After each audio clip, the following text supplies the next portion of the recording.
Hey everyone, it's Dennis. So, in recovery, we try not to talk about me, I. It's always about the other person and trying to help us and help you.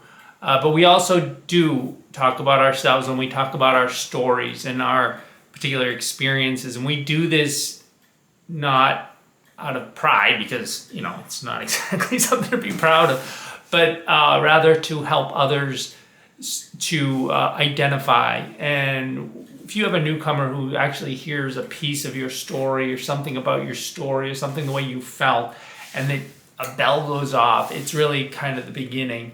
And these things are super important. So we do tell our stories. And I'm going to just talk about the beginning of my story of how it sort of started for me. And I'll tell you, I grew up in an upper middle class town. My dad was a junior high school principal. My father was my junior high school principal. He was also a raging alcoholic, and he was drunk almost every time I can remember in my childhood. My family there was a lot of drinking. It was ugly drinking. And this is important because I believe that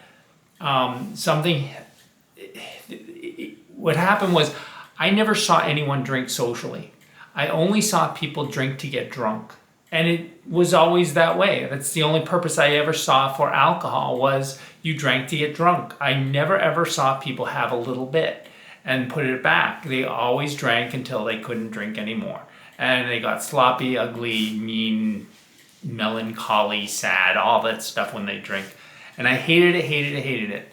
And I made it clear I hated drinking. And so I grew up feeling this way. And went through high school, never drank, never was with anyone that drank. I was kind of I wouldn't say a complete loner, but I really wasn't very popular. I never really fit in. Didn't really like people in general. Still really don't.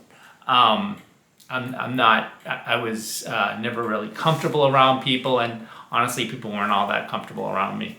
So I went through high school, but I also had something that started brewing when I was probably in junior high school, and that was a sleeping problem. I started having terrible night's sleep, and it became really bad at times. So I went through high school on and off with bad sleep, and it continued to get worse. And so I was now in college. I got into Boston College, and I started school, and so I couldn't sleep. There was a 2-week jag I was on where I was wide awake. In fact, I would go out driving hoping that I would fall asleep at like 2 a.m, hoping that it would make me sleepy.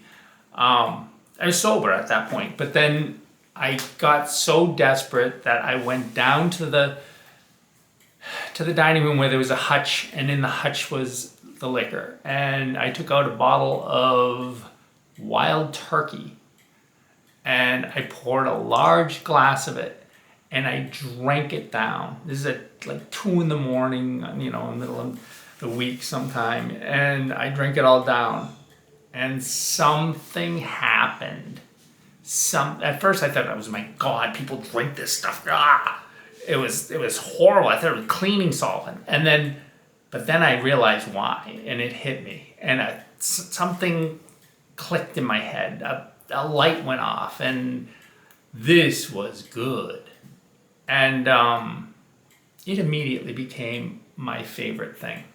And I was going to do this a lot. And I started drinking alcoholically immediately in the closet. I would be secretly up in my room. I was just of age to buy. So I was able to go to the liquor store, and I started buying alcohol, and I don't know what I was buying, but I bought heavy duty stuff like whiskey or scotch, whatever it was. And so I started drinking up in my room till I fell asleep. I would drink, and at first it didn't take very much, but more and more it did. This is how it started for me. It was always in the closet, always quiet, hidden away. Because I knew it was shameful the way I drank. Nobody drank like that. I mean, just 1, 2, 3, 4 until I was drunk. That's how I drank. I didn't sip. I just gulped it down because it was only for one purpose, and that was for me to get drunk. This is the very, very beginning of my drinking story. I'm not going to go into the whole thing because it's just, maybe I'll do a part 2. But this is just the beginning of how it got started. I will tell you how bad it got, how quickly it became terrible. Within 6 months of my first drink, I was suicidal, and I was in trouble, and I did try to kill myself. And it was a serious attempt, very, very serious, where I landed myself into intensive care for 3 days, and then I was put into a locked ward for a couple weeks, and that was pretty terrible. And I was, what, 19, 20? Yeah, back then. And that's how it started, and that's the very beginning. I didn't stop after that point. So I'm going to leave it there like a cliffhanger and tell you how things they didn't get better, but I didn't kill myself, obviously. But it is an ugly, horrible story, but there are some good things in that. I remember it, and these horrible, horrible memories keep me sober. And maybe someone can relate to this as well. Thanks. Have a good day.